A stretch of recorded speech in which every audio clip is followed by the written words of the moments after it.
AP CM Chandrababu కార్మిక వ్యతిరేకని మరోసారి తేలిపోయింది. ఎంతో పోరాడి సాధించుకున్న 8 గంటల పని దినానికి చంద్రబాబు సర్కార్ తూట్లు పొడుస్తోంది.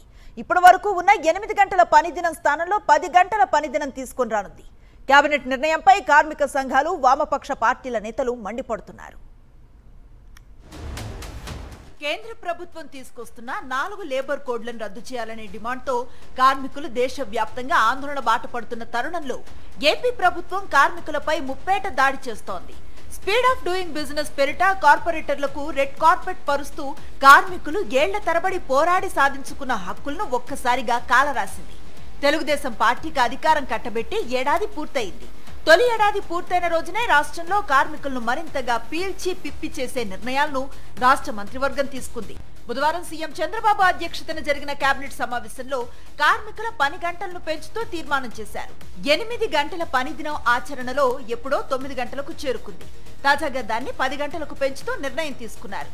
ప్రస్తుతం కార్మికులకు 5 గంటల పని తర్వాత అరగంట విరామం ఉండగా ఇప్పుడు అరగంట విశ్రాంతి కోసం 6 గంటలు కార్మికులు పనిచేయాల్సి వస్తుంది. గతంలో క్వార్టర్కు 50 నుంచి 75 గంటలకు ఓవర్ టైం అవకాశం ఉండగా తాజాగా దానిని 144 గంటల వరకు పెంచారు.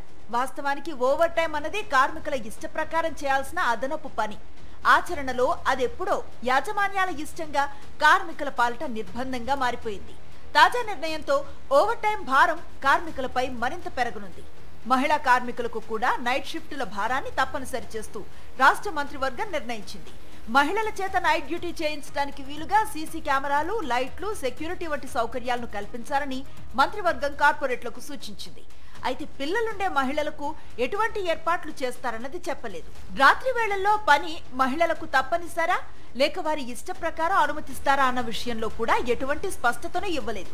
మంత్రివర్గ సమావేశ నిర్ణయాలను మీడియాకు వివరించిన సమాచార శాఖ మంత్రి Kolusu Parthasarathy ease of doing business లో భాగంగా పెట్టుబడిదారులకు అనుకూలంగా ఉండే సవరణలు చేసినట్లుగా తెలిపారు.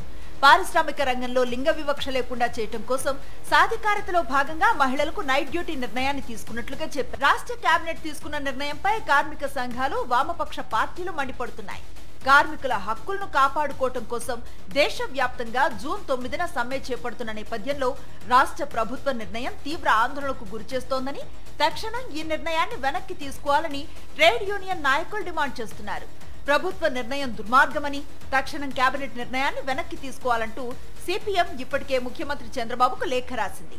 కార్మికులకు నష్టాన్ని చేకూర్చే ఇటువంటి నిర్ణయాలను ప్రభుత్వం వెనక్కి తీసుకోకపోతే కార్మికులతో కలిసి పోరాటాన్ని చేపడతామని ప్రభుత్వాన్ని హెచ్చరించింది.